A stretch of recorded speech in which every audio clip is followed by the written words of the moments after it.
If you're a beginner struggling to speak the language because apps and YouTube videos just don't get you speaking, what if you could go from barely squeaking out a hello to basic conversational fluency in just 25 days, and in as little as 15 minutes a day? Well, that's exactly what you get with our Basic Conversational Fluency 25-Day Guided Challenge, where you'll learn, practice, and master the 25 most common question-based conversations in 25 days. The best part? You'll have teacher guidance along the way, all for $49.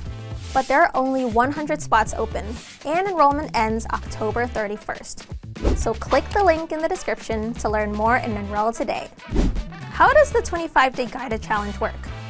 If you've been dreaming of speaking the language, this challenge is designed to help you do just that in a focused 25-day sprint, starting November 1st and until November 25th. You'll get one new lesson a day, where you'll listen to a quick dialogue between real native speakers and get every word slowed down and explained.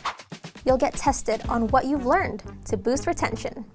You'll get to practice phrases you've learned with practice activities. And you'll get help and feedback from a real teacher along the way. All in just 15 minutes a day. By the end of the 25 days, you'll be able to speak and understand basic conversations. You'll also have lifetime access to the lessons if you want to go at your own pace. So, if you're a beginner dreaming of speaking the language, then this challenge is for you. So join now before enrollment closes on October 31st, or all spots are taken. Just click the link in the description to learn more and enroll today.